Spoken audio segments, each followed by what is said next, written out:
Salam sejahtera bagi kita semua. Perkenalkan, saya Metri Taminsila SP MSI. Saya dosen di Fakultas Pertanian, jurusan Agroteknologi Universitas Sintuwu Maroso Poso, dan spesialis keilmuan saya adalah ilmu hama dan penyakit tumbuhan. Video ini merupakan pernyataan diri dosen untuk kerja Tridharma Perguruan Tinggi atau yang disingkat dengan PDD UKT PT pada bidang pengajaran untuk mata kuliah dasar-dasar perlindungan tanaman, yang mana mata kuliah tersebut sesuai dengan penetapan fungsional dosen yang saya miliki. Penjelasan mata kuliah tersebut menggunakan metode tutorial, interaction, dan assessment. Video ini sebagai salah satu persyaratan Sedosmar tahun 2023. Mata kuliah dasar-dasar perlindungan tanaman membahas tentang tujuan dan arti perlindungan tanaman, konsep timbulnya gangguan, organisme pengganggu tanaman, dan teknik pengendalian. Adapun metode pembelajaran yang diterapkan adalah ceramah plus tanya jawab dan diskusi, studi kasus, percobaan atau kunjungan lapangan, resitasi, dan metode pemecahan masalah. Capaian pembelajaran lulusan yang pertama, mampu menerapkan iptek di bidang ilmu pertanian secara efektif dan produktif berdasarkan prinsip pertanian berkelanjutan. Yang kedua, mampu merumuskan strategi dan menerapkan teknologi dan sumber daya perlindungan tanaman yang berkelanjutan. Yang ketiga, menguasai konsep teoritis ilmu pertanian. Dan yang keempat, berkontribusi dalam peningkatan kehidupan bermasyarakat, bernegara, dan berbangsa. Capaian pembelajaran mata kuliah. Yang pertama, mahasiswa mampu menjelaskan tentang tujuan dan arti perlindungan tanaman, gangguan, kerusakan, dan kerugian, dan definisi atau arti perlindungan tanaman. Yang kedua, mahasiswa mampu menjelaskan jenis-jenis pengganggu tanaman, gangguan, kerusakan, mekanisme terjadinya gangguan, dan gejala kerusakan, juga peran serangga dalam agroekosistem. Yang ketiga, mahasiswa mampu menjelaskan konsep timbulnya gangguan. Dan yang keempat, mahasiswa mampu menjelaskan hama tanaman dan pengendaliannya. Yang kelima, mahasiswa mampu menjelaskan penyakit tanaman dan pengendaliannya. Dan yang keenam, mahasiswa mampu menjelaskan gulma tanaman dan pengendaliannya. Perkuliahan atau pembahasan topik dilakukan sebanyak 14 kali pertemuan, yaitu pertemuan pertama sampai pertemuan ke-7 pembahasan topik, lalu pertemuan ke-8 ujian tengah semester atau UTS, dilanjutkan kembali pembahasan topik yakni pada pertemuan ke-9 sampai pertemuan ke-15, dan pertemuan ke-16 ujian akhir semester atau UAS. Pada pertemuan pertama membahas tentang tujuan dan arti perlindungan tanaman, gangguan, kerusakan, dan kerugian, dan definisi atau arti perlindungan tanaman. Pertemuan kedua membahas tentang jenis-jenis pengganggu tanaman, gangguan, kerusakan, mekanisme terjadinya gangguan, gejala kerusakan, peran serangga dalam agroekosistem. Pertemuan ketiga membahas tentang konsep timbulnya gangguan.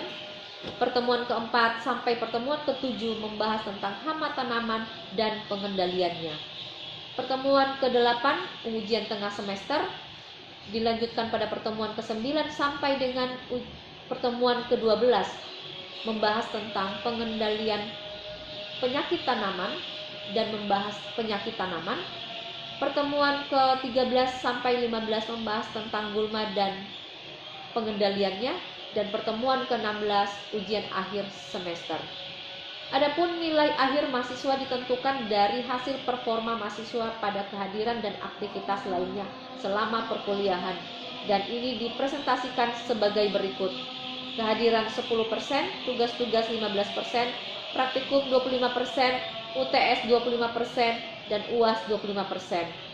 Nilai akhir mahasiswa ditentukan berdasarkan pada panduan akademik Universitas Sintuwu Maroso dan diberikan dalam bentuk huruf, yaitu nilai A lebih atau sama dengan 80, nilai B pada kisaran angka 70 sampai 79,99, nilai C pada kisaran angka 60 sampai 69,99, Nilai D pada kisaran angka 40 sampai 50,99 dan nilai E kurang atau sama dengan 39,99. Nilai akhir mahasiswa diumumkan lewat siakat dan mahasiswa bisa mengakses melalui akun masing-masing. Berikut video perkuliahan mata kuliah dasar-dasar perlindungan tanaman dan selamat menyaksikan. Sore semuanya. Hari ini kita akan kuliah dasar-dasar perlindungan tanaman. Dan silakan melihat slide yang Ibu bagikan. Jadi mata kuliah dasar-dasar perlindungan tanaman ini adalah sebanyak 2 SKS, yang mana satu praktikum, satu SKS praktikum, dan satu SKS itu tatap muka di dalam kelas, ya.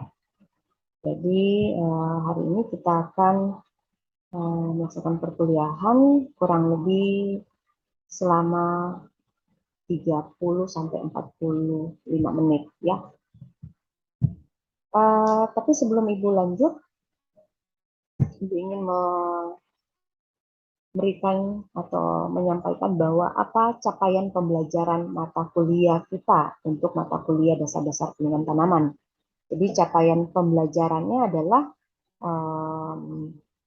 mahasiswa mampu menjelaskan tujuan dan arti perlindungan tanaman, gangguan, kerusakan, kerugian, dan definisi atau arti perlindungan tanaman.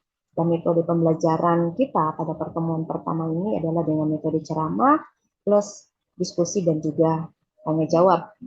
Nah, nanti kalian bisa mengacu pada atau mencari literatur, yang mana literatur ini yang Ibu gunakan untuk mata kuliah dasar-dasar perlindungan tanaman. Itu yang pertama ada buku dasar-dasar perlindungan tanaman, pengarangnya adalah Dance Sendel. Kemudian ada Triharso, sama judulnya dasar-dasar perlindungan tanaman. Dan yang ketiga itu Kashoven, Pest of Crops in Indonesia. Jadi ada yang sudah terjemahannya, tidak dalam bentuk bahasa Inggris, ada dalam bentuk terjemahan bahasa Indonesia. Sebelum Ibu lanjut, ada yang tahu apa sebenarnya mengapa harus kita melakukan perlindungan tanaman? Mengapa kita harus melakukan perlindungan tanaman? Ada yang bisa? Silakan memberikan argumennya mengapa harus melakukan perlindungan tanaman. Silakan. Agar bisa tanaman itu terawat dengan baik, Bu. Oke, ada yang mengatakan bisa terawat dengan baik. Ada lagi yang lain? Saya, Bu. Nah, silakan Gunawan. Tanaman bermanfaat untuk makhluk hidup, sehingga harus dijaga dan dilindungi dan dilestarikan. Oke, bermanfaat. Atau makhluk hidup membutuhkan yang namanya tanaman, ya kan, ataupun tumbuhan, sehingga perlu dilindungi, dipelihara. Ya, terus ada lagi yang lain? Ada lagi? Atau cukup? Cukup ya? Oke. Sebelum kita membahas tentang perlindungan tanaman, terlebih dahulu Ibu memberikan informasi atau men-share kepada kalian sebenarnya makhluk hidup dengan spesies terbanyak di dunia itu adalah serangga. Jadi kalau kita mau ke agroekosistem atau mau di lingkungan mana saja, ekosistem mana saja, kita pasti akan menemui yang namanya serangga. Itu kenapa sampai serangga dikatakan sebagai makhluk hidup dengan spesies terbanyak di dunia. Jadi kalau ditotalkan spesies makhluk hidup itu ada sebanyak 12,5 juta. Nah, serangga itu dari 12,5 juta itu serangga menempati kisaran angka 4 sampai 8 juta.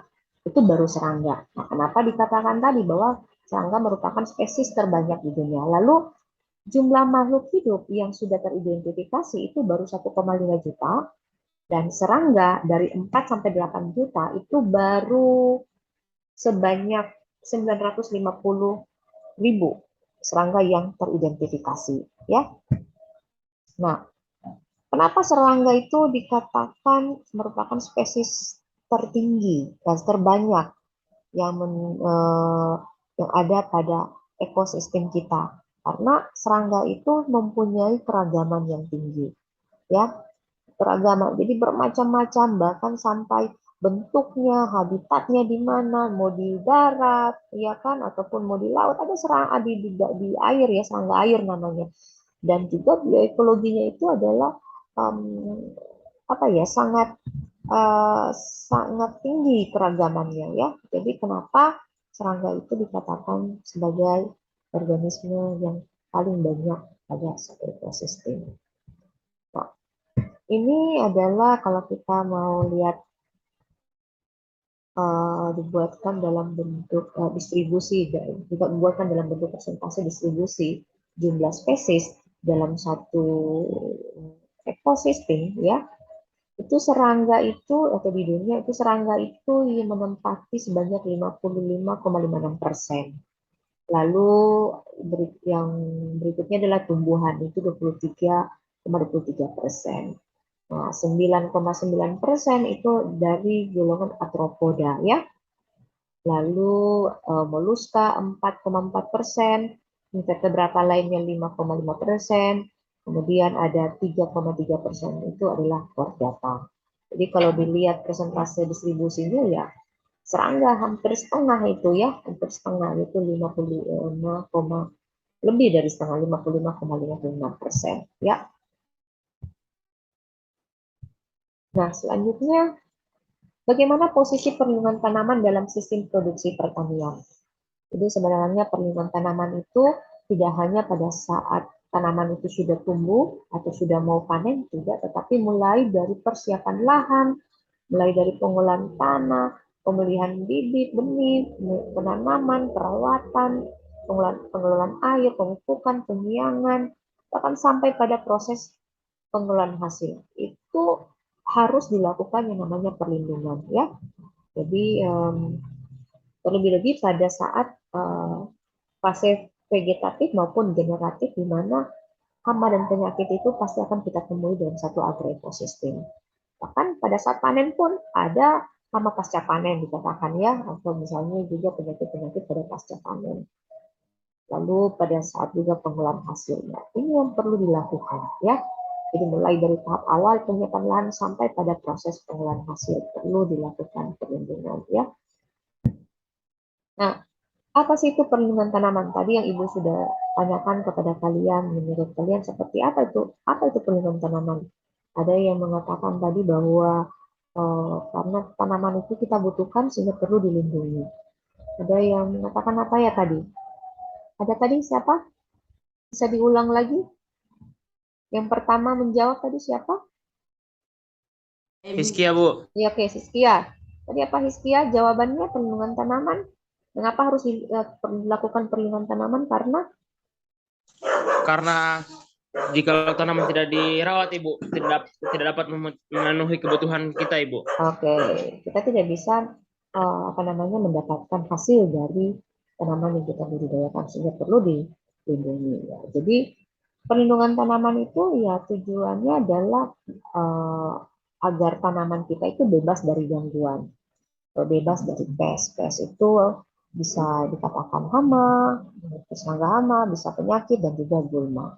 Nah, sekarang apa sih definisi pest dalam arti luas? Jadi kalau dalam arti luas itu semua bentuk gangguan pada manusia, pada ternak maupun pada tanaman. Tapi karena kita belajarnya pada tanaman, dasar-dasar tanaman, maka kita spesifik pada tanaman. Ini dalam arti luas ya. Dan dalam arti sempit, yaitu semua hewan yang merusak tanaman atau hasilnya karena aktivitas hidupnya sehingga menimbulkan kerugian secara ekonomis. Itu dalam arti sempit. Nah, kemudian hewan yang dimaksud itu apa saja? Yang kemudian dikatakan menjadi pest, ada serangga, ada tungau, ada tikus, burung, mamalia, ya. Yang sebenarnya masuk juga di sini dikategorikan sebagai pest adalah hama dan juga gulma. Tapi biasanya orang cenderung ketika bicara soal pest, mereka tertuju kepada yang namanya hama, ya. Oke, kita lanjut, ya. Nah, apa arti perlindungan tanaman? Nah, perlindungan tanaman ini sebenarnya bisa diartikan sebagai upaya manusia untuk melindungi tanaman dari gangguan atau kerusakan. Dalam hal ini, serangan OPT atau organisme pengganggu tanaman yang dapat mengurangi produksi atau merusak tanaman secara menyeluruh sehingga menyebabkan gagal panen. Nah, ini arti perlindungan tanaman. Namun, kalau kita merujuk pada Undang-Undang Nomor 12 Tahun 1992 tentang sistem budidaya tanaman, maka di situ dinyatakan bahwa perlindungan tanaman itu adalah segala upaya untuk mencegah kerugian pada budidaya tanaman yang diakibatkan oleh organisme pengganggu tanaman. Nah, OPT itu apa saja? OPT adalah semua organisme yang dapat merusak, mengganggu kehidupan, dan juga menyebabkan kematian tanaman. Nah, kalau kita mau merujuk pada ada buku penulisnya itu adalah Untung 2007, di situ dinyatakan bahwa secara harfiah bahwa perlindungan tanaman itu diartikan sebagai segala usaha yang dilakukan manusia untuk melindungi tanaman dari hambatan atau gangguan yang berasal dari luar yang dapat mengakibatkan tanaman tidak menghasilkan produk sesuai dengan yang diharapkan, dilihat dari segi kualitas, kuantitas, maupun kontinuitas ya. Jadi secara kualitas, jumlahnya, dan juga kontinu, secara berkontinu. Kalau misalnya itu kemudian bisa menyebabkan kerugian, maka perlu dilakukannya perlindungan tanaman ya. Sama dengan kalian, siapa sini yang orang tuanya profesinya sebagai petani? Maka orang tua kalian akan berupaya bagaimana untuk melindungi tanaman yang dibudidayakan, apakah itu misalnya tanaman pangan tadi ya, akan berupaya bagaimana supaya bisa menghasilkan produk yang tinggi, ya kan, dengan kualitas yang bagus. Itu harus dilakukan. Maka perlu dilakukan perlindungan tanaman karena itu tadi yang saya sampaikan bahwa supaya bisa mendapatkan produksi yang maksimal, ya, mendapatkan kualitas yang bagus dan juga kontinu. Secara kontinu itu bisa setiap musim tanam itu kita bisa menghasilkan produk atau produksi yang kita harapkan, ya. Nah, tujuan perlindungan tanaman. Tujuan perlindungan tanaman yaitu untuk mendapatkan perlindungan ekonomi optimal dengan kerusakan lingkungan minimal. Jadi kenapa kita perlu belajar dasar-dasar pengenalan tanaman, nantinya setelah ini kita akan belajar hama dan penyakit, ya kan, dan bagaimana cara pengendaliannya. Nah, tujuannya adalah supaya kita bisa mendapatkan perlindungan ekonomi optimal, namun kerusakan lingkungan itu bisa diminimalisir. Perlu ilmu, perlu informasi, ya perlu dilakukannya penelitian untuk bisa kita menerapkan perlindungan pada tanaman yang lebih ramah lingkungan, namun kita bisa mendapatkan produksi yang maksimal. Nah, berikutnya ada yang namanya gangguan, ada namanya kerusakan, dan ada namanya kerugian. Kalau kita bicara perlindungan tanaman pasti karena kenapa harus dilindungi? Karena ada gangguan. Kenapa harus dilindungi? Karena ada kerusakan. Kenapa harus dilindungi? Karena petani mengalami kerugian, ya. Nah, apa itu gangguan? Nah, kalau gangguan itu ada gangguan abiotik secara abiotik dan ada gangguan secara biotik. Nah, perbedaannya adalah kalau abiotik itu biasanya karena faktor iklim, cuaca, ya kan. Tapi kalau biotik itu tadi yang sudah Ibu sampaikan di awal, yang dimaksud dengan OPT, organisme pengganggu tanaman. Apakah dalam kategori golongan hewan, golongan dari mikroorganisme maupun gulma, ya. Nah, apa itu gangguan? Gangguan itu adalah setiap perubahan pertanaman yang mengarah pada pengurangan kuantitas atau kualitas dari hasil yang diharapkan. Itu adalah gangguan. Nah, kemudian apa itu kerusakan? Kalau kerusakan itu adalah setiap pengurangan kuantitas atau kualitas hasil yang diharapkan sebagai akibat dari gangguan. Jadi akibat dari gangguan, karena ada gangguan sehingga menyebabkan kerusakan. Nah, lalu kalau sudah terjadi yang namanya gangguan lalu kerusakan, pasti akan muncul yang namanya kerugian. Nah, apa itu kerugian? Nah, pasti kalian sudah tahu apa itu kerugian. Jadi istilah kerugian itu biasanya dipakai untuk akibat sosial ekonomi. Misalnya, nih saya menanam nih biaya pengolahan lebih besar daripada yang saya biaya hasil panen gitu. Sehingga hitung-hitung, saya merugi gitu ya kan, itu dikatakan kerugian. Jadi pengeluaran lebih besar daripada yang kita dapatkan, sehingga tidak mendapatkan keuntungan bagi kita ya. Sementara petani itu mengharapkan yang ketika berbudidaya salah satu komoditi yang diharapkan adalah keuntungan, bukan kerugian. Nah, berikutnya ini ada kelompok hewan yang menjadi pest atau kelompok hewan yang masuk dalam yang bisa dikelompokkan sebagai pest atau sebagai hama. Nah, ada dalam pada film Chordata itu ada kelas mamalia dan kelas apes. Kalau kelas mamalia itu ada tikus, bajing, kelinci, gajah, babi, kera, ya itu mamalia yang bertulang belakang, hewan yang menyusui ya. Kemudian kelas apes itu burung-burung. Ini berbagai jenis burung pemakan biji-bijian. Ya, biasa kita temui di persawahan itu pasti ada beberapa jenis burung yang masuk dalam kategori pemakan biji-bijian. Nah, berikutnya ada dari film Arthropoda.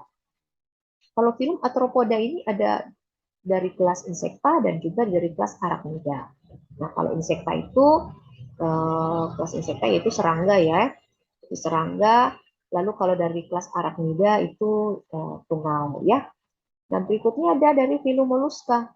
Kalau dari film Mollusca itu ada kelas gastropoda, yaitu bekicot, keongma, siput. Nah, itu juga biasanya banyak di persawahan ya, bekicot ya. Itu adalah dari kelas gastropoda. Nah, dan yang terakhir itu ada dari film Nematodes, kelasnya nematoda. Jadi contohnya itu adalah nematoda. Jadi nematoda itu seperti cacing, tapi ukurannya kecil dan itu yang menyerang tanaman ya, itu namanya nematoda. Nah, berikutnya adalah kalau kita belajar tentang serangga, maka serangga itu dikategorikan ada dua jenis. Serangga yang menjadi hama dan serangga yang menguntungkan. Ya, kalau di sini serangga yang menjadi hama di atau kita katakan berperan penting, berperan negatif pada suatu agroekosistem ya, karena serangga tersebut bisa menyebabkan kerusakan dalam artian dia memakan buah, memakan daun, ya kan, kemudian ini hama pasca panen ya, memakan bahan persediaan ketika setelah dipanen pada saat di persediaan ya pasca panen. Lalu serangga juga sebagai penyebab penyakit. Dalam hal ini sebagai vektor penyakit. Ada yang sebagai vektor penyakit, ada juga sebagai yang menyebabkan penyakit. Tapi pada umumnya kalau pada tanaman itu serangga itu lebih kepada pembawa atau vektor. Ya, contohnya itu misalnya penyakit virus funggro. Ya, yang virus itu bisa menyerang tanaman sehat, tanaman padi yang sehat lewat yang namanya lereng hijau. Jadi serangga sebagai pembawa sebagai vektor. Nah, berikutnya ini adalah peran positif serangga. Tadi Ibu katakan bahwa serangga punya peran negatif. Di sisi lain juga serangga punya peran positif sebagai dekomposer, ya, kemudian juga sebagai penyerbu, dan juga ada penghasil madu, ya, dan lain-lain. Nah, ini untuk pertemuan pertama kita membahas ini saja dulu. Nanti berikutnya kita lanjutkan masuk kepada pembahasan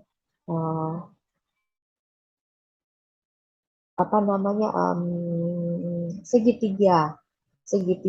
Jadi ada 3 faktor yang menyebabkan terjadinya gangguan ya. Jadi minggu depan kita akan belajar tentang itu, dan kalau ada yang mau bertanya disilakan untuk bertanya. Silakan.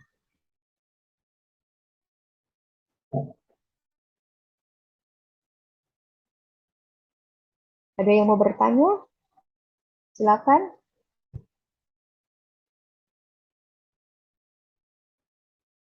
Silakan yang mau bertanya. Saya, Bu. Oke, silakan, silakan. Oke, terima kasih, Bu. Pertanyaan saya, Bu. Permasalahan apa yang sering terjadi yang dialami oleh para petani dalam melakukan perlindungan bagi tanaman gitu, Bu?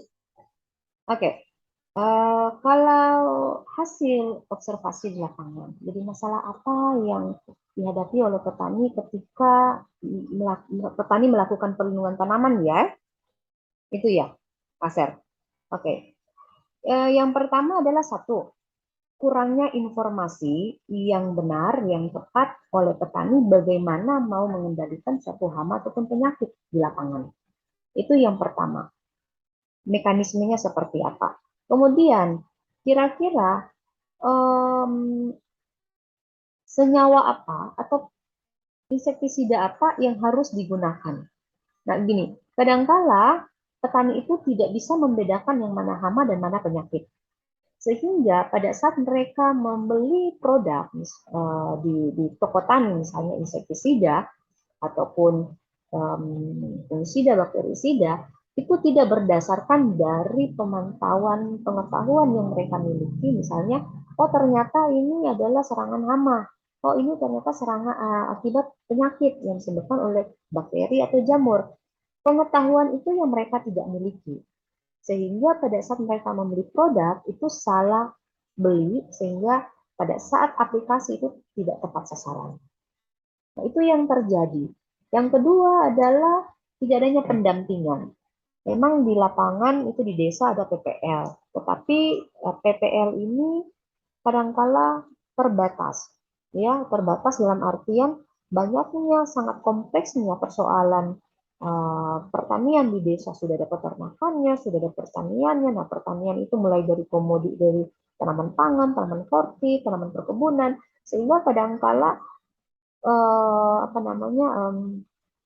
PPL itu tidak sanggup untuk menghandle semua yang menjadi persoalan di tingkat petani di desa. Itu hasil observasinya Ibu di lapangan gitu. Sehingga kenapa perlu kalian itu turun ke desa. Ya, pada saat nanti KKN bisa kalian turun untuk kemudian berbagi informasi yang benar dan tepat kepada petani. Sehingga itu petani itu bisa terarah seperti apa caranya untuk mengendalikan atau melindungi suatu tanaman yang kita budidayakan. Itu biasanya kalian nantinya pada semester 7 ya, kalau tidak salah itu ada program KKN. Ada lagi? Masih ada yang mau ditanyakan, Asep? Tidak ada lagi, Bu. Oke, ada yang lain? Terima Silakan. kasih, Bu. Ada yang Saya lain? Bu, saya Bu. Oke, Saya Bu. kita satu penanya lagi ya, setelah itu kita akhiri kuliah kita. Saya Bu. Ya, silakan. Ya baik, terima kasih atas kesempatan. Perkenalkan, nama saya Muhammad Arsil Saputra.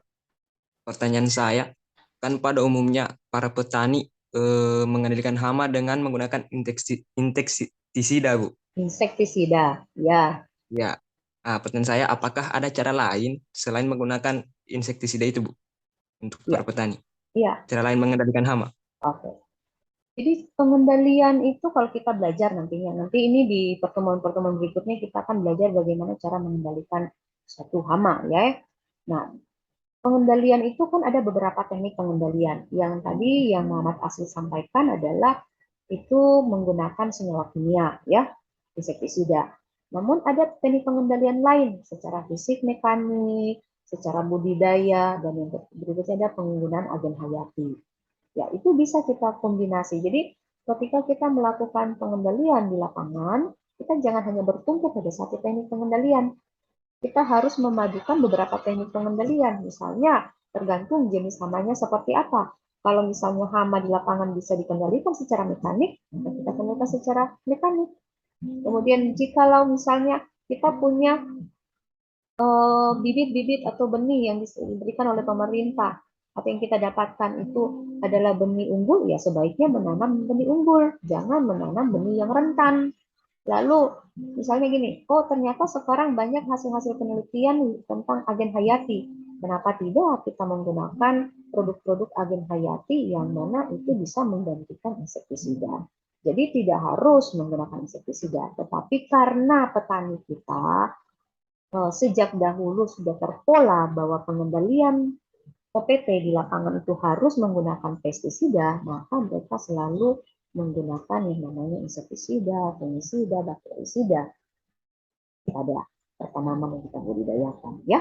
Jadi seperti itu. Jadi tidak hanya bertumpu pada satu teknik pengendalian, tapi bisa memadukan teknik-teknik pengendalian lainnya, ya, yang memang itu kita bisa dapatkan di pasaran, ya. Atau misalnya ada nantinya hasil-hasil praktikum kalian atau penelitian nantinya itu yang bisa diterapkan langsung di tingkatan petani, bisa gitu ya kan. Jadi tidak harus pakai insektisida. Oke, Muhammad Asril, bisa dipahami? Ibu. Kalau mau bertanya Ibu. lagi silakan. Saya Ibu. Oke. Solihin, ayo. Solihin. Assalamualaikum warahmatullahi wabarakatuh. Waalaikumsalam.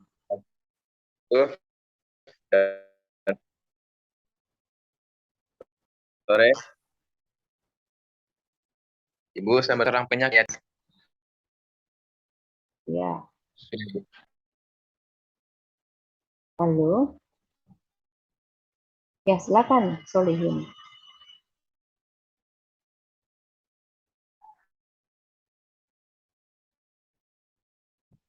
Silakan. Saya bertanya Ibu. Ya, silakan. Apakah tanaman yang sudah terserang penyakit masih bisa diselamatkan, Ibu? Apakah tanaman yang sudah terserang penyakit bisa terselamatkan, Ibu? Oke. Meskipun sudah menggunakan pengendalian hayati. Jadi gini, kalau kita ke lapangan, ya baik. Kalau kita ke lapangan, kita lihat dulu apakah misalnya tanaman ini masih bisa untuk kita tangani atau tidak, ya. Kalau misalnya itu sudah tidak bisa ditangani, artinya serangannya sangat berat, maka langkah yang kita lakukan ya kita musnahkan saja gitu, karena sama sekali walaupun kita mau upayakan nggak bisa karena sudah pada kategori serangan berat. Tapi kalau masih dalam kategori serangan ringan, lalu serangan masih sedang, itu bisa kita upayakan dengan menggunakan teknik-teknik pengendalian yang tadi Ibu sudah sampaikan, apakah menggunakan agen hayati secara fisik, secara mekanik, atau misalnya kita menggunakan senyawa kimia sintetik untuk pengendaliannya. Jadi tergantung tingkatan serangannya, ringan, sedang, atau berat. Kalau sudah berat, kadang-kala agak susah untuk kita kendalikan. Oke? Ada pertanyaan lain atau tidak? Kalau tidak, kita akhiri kuliah kita dan nanti kita bertemu lagi minggu depan untuk materi selanjutnya. Ya. Oke, selamat sore. Selamat sore dan sampai bertemu lagi ya. Sore Ibu. Gun. Nah,